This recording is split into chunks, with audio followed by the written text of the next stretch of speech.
But If I think that thing, go on. talking about the emotions, I know even I was overwhelmed when I read your email this morning, where you actually mentioned that you watched the interview which we had done with Mr. Saad Amanullah, from Pakistan, who is an ex-country head CEO of Gillette, Pakistan. And you said you almost had tears in your eyes. And I can see, how emotional you are in actually making the contribution in coaching and mentoring these youth people. So tell us, what was so emotional about it once you watched that interview? Oh, it's I think it was almost in the moment. Neville and I had a conversation last week, and Neville's also enthusiastic about every project that he gets involved in, and we spar off each other really well. And so when I know that Neville's passionate about something, I know there's normally something that I need to get passionate about as well, or at least open my eyes. So I made sure I found time to watch that interview, which he recommended that I do. Yeah. And I can't, to be honest, I can't remember the precise point that Saad was making in that interview. There was just something that kind of got me and grabbed me, and almost there was tears of frustration, and I think that's probably just come out in my discussion just now. It's frustration that our youngsters, or our next generation, that we're supposed to be bringing up as leaders for the future, just haven't quite got it yet. It's also there's a sadness around that. There's a frustration, but there's a sadness. Who is going to take our places? We're going to disappear some point or other. We'll either retire or we will die, and we'll leave this world, hopefully having given them a huge contribution to it. But who are we leaving it to? And I think that's the bit, and as you start that thought process and allow that thought process to go on, who are we leaving this world to? Who's coming up next? Are they going to take care of the planet in the way that we're trying to do, but in a lot of cases failing to do? Who are we leaving our businesses to?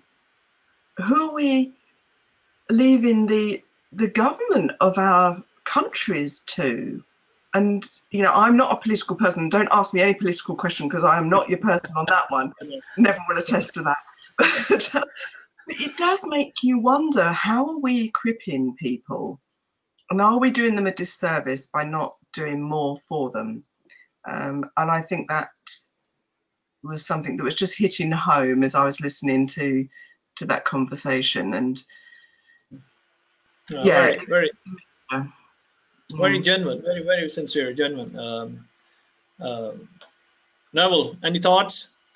Well, it just strikes me that I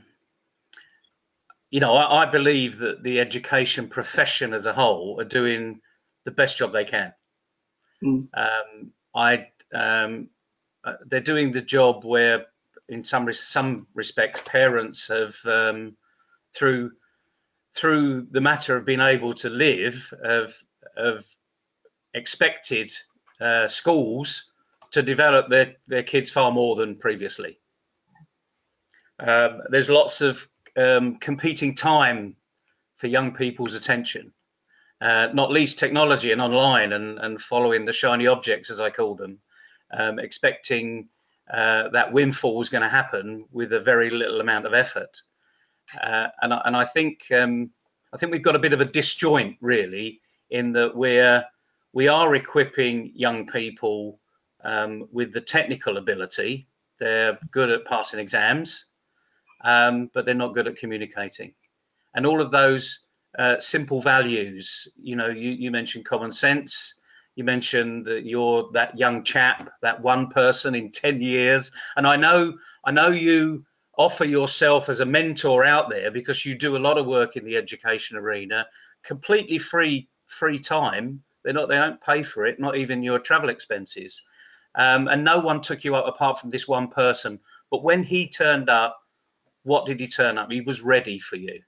He was ready to really get the most out of that interview, even recognize that it's your time, and buying you a cup of coffee was was all he could do, you know. And just like any other entrepreneur, you know, you wouldn't take a cup of coffee off him really, because this is our time that we're giving. And I find that there's lots of work with businesses that go back into schools, and they do try their best, but it's not enough, frankly. And although these young people are far more in tune with the environment than I ever was, I'm far more in tune today. And I see the damage that we've done over the last 59 years that I've been on the planet. And I think, how was that allowed? It's the thing is, you used the word think earlier on. We didn't think.